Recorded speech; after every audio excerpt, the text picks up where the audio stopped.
Terima kasih rakan penyampai di Angkasa Puri. Assalamualaikum dan salam satu Malaysia. Projek pembangunan kluster bersepadu herba HICD di Pasir Raja Hulu Dungun akan diperluas meliputi kawasan lebih 300 hektar.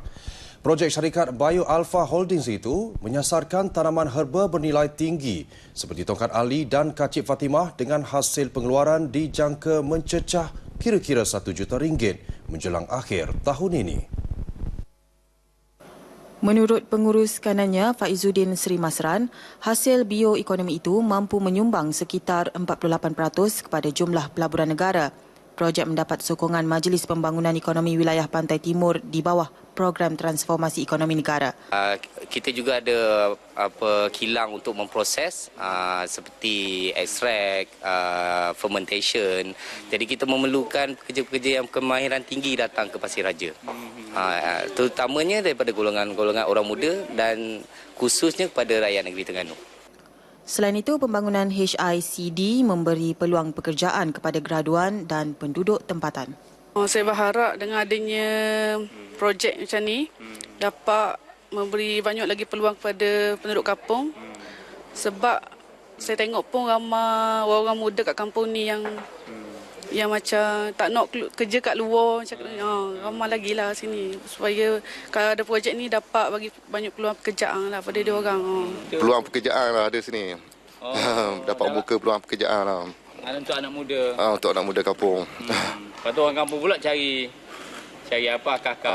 Orang kampung dapat cari herba lah daripada lautan, boleh jual sini, boleh tambah pendapatan lah.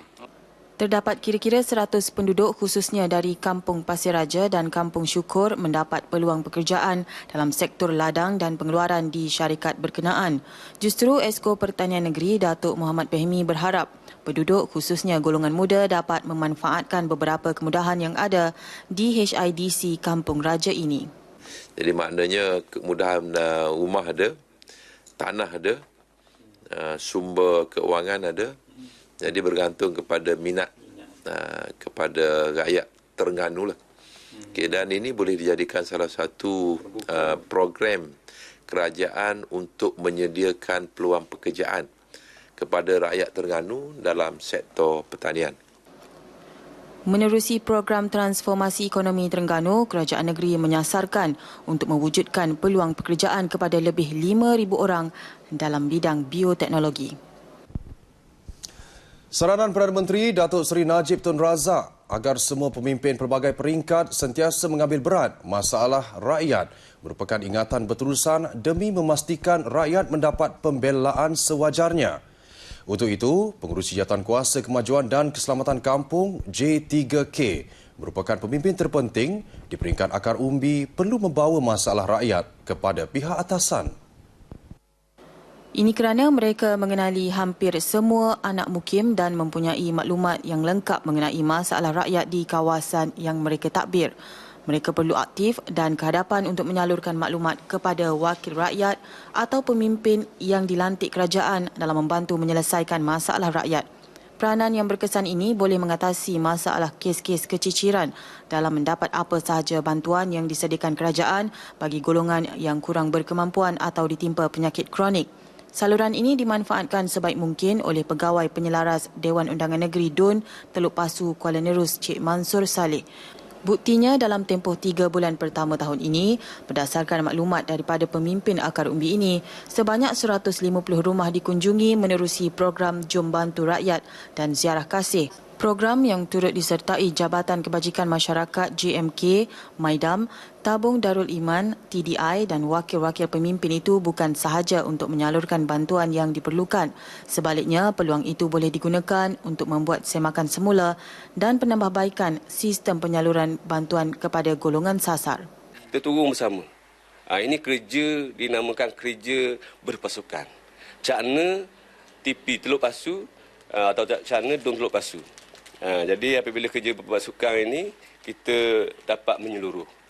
Sementara itu, Masitah Muda terharu dengan keprihatinan mereka yang diberikan amanah kerana dapat melaksanakan tanggungjawab mereka dengan berkesan.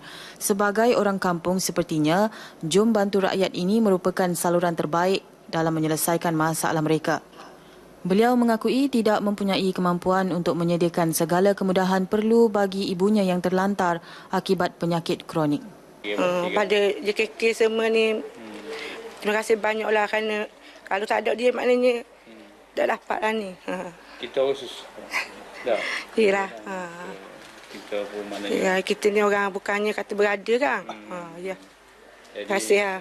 Rengem lah rasa. Rengam lah. Terima kasih banyak semua. Selain itu, program ini juga dapat meningkatkan jalinan silaturahim antara rakyat dan pemimpin setempat. Berpotensi dijadikan sebagai pusat rekreasi keluarga terkenal. Ke arah itu, kawasan perkelahan Lubuk Bayas, Kampung Menerong, Ajel akan ditambah baik agar menjadi lokasi wajib kunjung seperti beberapa lagi pusat rekreasi terkenal di daerah Hulu Terengganu. Lubuk Bayas terletak 25 km dari Bandar Ajel mempunyai keunikan tersendiri dengan keindahan flora dan fauna yang masih terpelihara.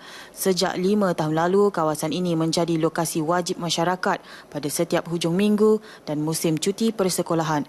Bagi Azlan Shah, Lubuk Bayas menjadi pusat perkelahan utama keluarga setiap kali cuti sekolah. Memang tempat ni amat sesuai untuk keluarga sebab dengan keadaan air dia yang cetek, dengan keselamatan. Kemudian persekitaran sini pun sesuai dengan kalau kita bawa keluarga mana.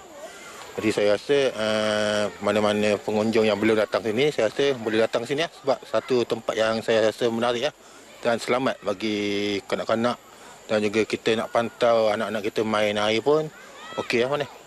Jadi saya rasa tempat yang paling selamat setakat ni yang saya pergi mana.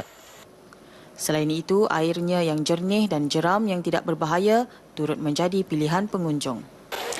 Bagi pencinta alam semula jadi, Lubuk Bayas, Hulu Terengganu merupakan destinasi pelancongan yang wajib dikunjungi bersempena Visit Beautiful Terengganu 2017. Aktiviti perkelahan sangat sesuai dijalankan bersama seisi keluarga kerana kawasan ini merupakan kawasan selamat untuk aktiviti mandi banda di samping terdapat pelbagai kemudahan telah disediakan oleh pihak berwajib. Bersama saya Farah Yassin dan juru kamera Atika Jusoh untuk RTM. Paparan itu mengakhiri berita dari Terengganu. Kembali kepada rakan penyampai di Angkasa Puri untuk berita seterusnya.